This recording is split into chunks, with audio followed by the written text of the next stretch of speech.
Semoga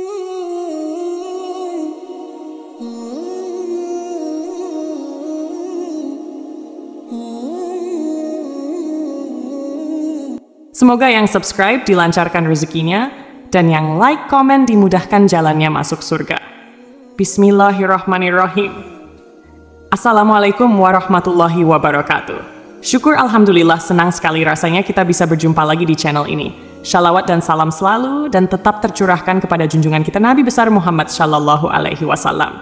Allahumma shalli ala Sayyidina Muhammad wa ala ali Sayyidina Muhammad. Harapan dan doa saya semoga saudaraku semuanya selalu diberikan kesehatan, dilapangkan rezekinya, diampuni dosa-dosanya, dan dipanjangkan umurnya. Amin ya robbal alamin. Sahabat beriman yang dirahmati Allah, salat adalah tiang agama. Bagi mereka yang beriman, salat adalah hal wajib yang tidak boleh ditinggalkan dalam keadaan sakit sekalipun. Rajin menjalankan salat tentu merupakan hal yang sangat baik dan mulia. Namun hal tersebut tidak lantas menjamin seseorang menjadi hamba yang dekat dengan Allah Subhanahu wa Ta'ala. Lalu, siapakah orang yang rajin salat namun justru jauh dari Allah Subhanahu wa Ta'ala? Dan seperti apa cirinya? Dalam suatu hadis, Rasulullah Shallallahu Alaihi Wasallam bersabda, sesungguhnya pertama kali yang dihisab atau ditanya, diminta pertanggungjawaban dari segenap amalan seorang hamba di hari kiamat kelak merupakan salatnya. Bila salatnya baik, maka beruntunglah ia, dan bila mana salatnya rusak, sungguh kerugian menimpanya. Untuk itu, sangat penting bagi kita untuk rutin mendirikan salat. Namun, untuk mendapatkan ridha dan surganya, tidak hanya dengan rajin menjalankan salat.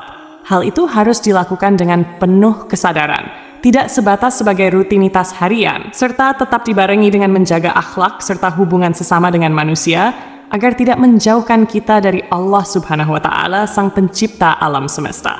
Sahabat beriman yang dirahmati Allah, berikut ini adalah orang yang rajin salat namun justru jauh dari Allah Subhanahu wa Ta'ala. Yang pertama, orang yang lalai dalam salat. Pada hari kiamat nanti, ada banyak orang yang membawa salatnya kepada Allah Subhanahu wa Ta'ala. Kemudian mereka mempersembahkan salatnya kepada Allah, lalu salatnya dilipat-lipat seperti dilipatnya pakaian yang kumal, kemudian dibantingkan ke wajah mereka. Allah tidak menerima salatnya. Bahkan ada yang celaka dengan salatnya, seperti yang terdapat dalam firman Allah Subhanahu wa Ta'ala dalam surah Al-Ma'un ayat 4-5. Maka celakalah bagi orang-orang yang salat, yaitu orang-orang yang melalaikan salatnya. Rasulullah Shallallahu Alaihi Wasallam pernah bersabda, akan datang pada manusia umat Muhammad suatu zaman banyak orang yang merasakan dirinya salat, padahal mereka sebenarnya tidak salat. Ahmad. Perintah salat adalah untuk mengingat Allah Subhanahu Wa Ta'ala. Dikatakan dalam surah An-Nisa ayat 43, sehingga kamu mengetahui akan apa-apa yang kamu ucapkan. Oleh karena itu, dalam mengerjakan salat tidak boleh lalai. Yang dimaksud lalai adalah tidak mengetahui maksud apa yang dibaca dan apa yang dikerjakan. Apalagi jika kurang memperhatikan syarat, rukun, dan ketentuan-ketentuan salat lainnya. Maka yang diperoleh hanyalah payah dan letih. Rasulullah Shallallahu Alaihi Wasallam bersabda, berapa banyak orang yang salat, keuntungan yang diperoleh hanyalah payah dan letih. Jadi, meskipun merasa dirinya salat, tapi hakikatnya tidak salat. Ia tidak akan mendapatkan hikmah Allah Subhanahu wa Ta'ala. Salatnya pun tidak menambah dekat kepada Allah, tapi justru sebaliknya. Rasulullah menegaskan, barang siapa yang salatnya tidak dapat mencegah perbuatan keji dan mungkar, tiada bertambah baginya kesemakin jauh dari Allah. Yang kedua, orang yang suka menggunjing orang lain. Sahabat beriman yang dirahmati Allah, Allah Subhanahu wa Ta'ala berfirman, apakah yang memasukkan Anda ke dalam sak neraka? Mereka menjawab, kami dahulu tidak termasuk orang-orang yang mengerjakan salat, dan kami tidak pula memberi makan orang miskin, dan merupakan kami membicarakan yang batil bersama dengan orang-orang yang membicarakannya, dan merupakan kami mendustakan hari pembalasan hingga datang kepada kami kematian. Maka tidak berguna lagi bagi mereka syafaat dari orang-orang yang memberikan syafaat. Surah Al-Mudatsir, 42-44. Orang yang suka menggunjing orang lain adalah salah satu ciri dari mereka yang rajin salat, namun justru jauh dari Allah Subhanahu wa Ta'ala. Al-Quran, Surah Al-Mudatsir, ayat 42-48. Dalam ayat tersebut, salah satu penyebab orang masuk neraka adalah karena suka membicarakan keburukan orang lain.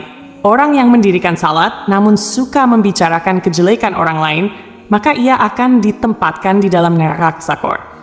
Allah melarang kita membicarakan aib orang lain.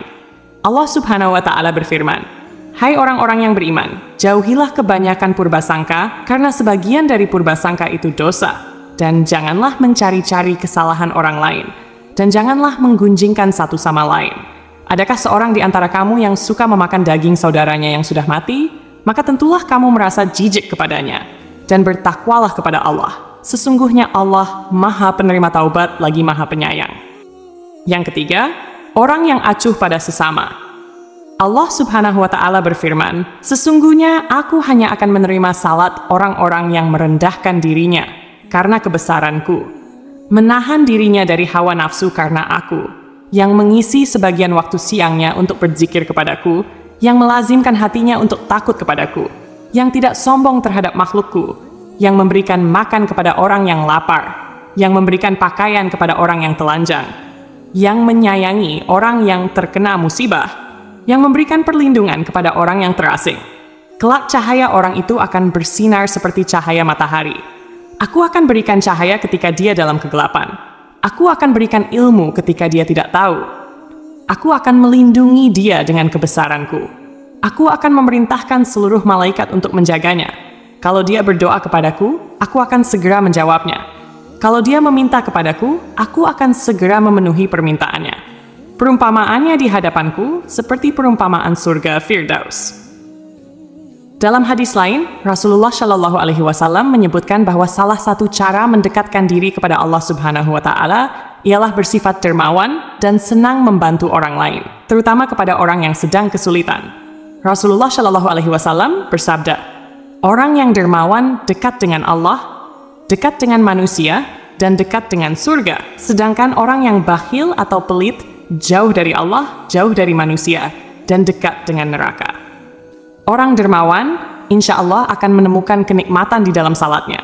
Ia akan memperoleh kenikmatan di dalam salatnya, karena dia dijaga oleh para malaikat, diberi cahaya dalam kegelapan, dan diberi ilmu secara langsung oleh Allah Subhanahu wa Ta'ala yang masuk ke dalam hati sanubarinya. Yang keempat, orang yang ria.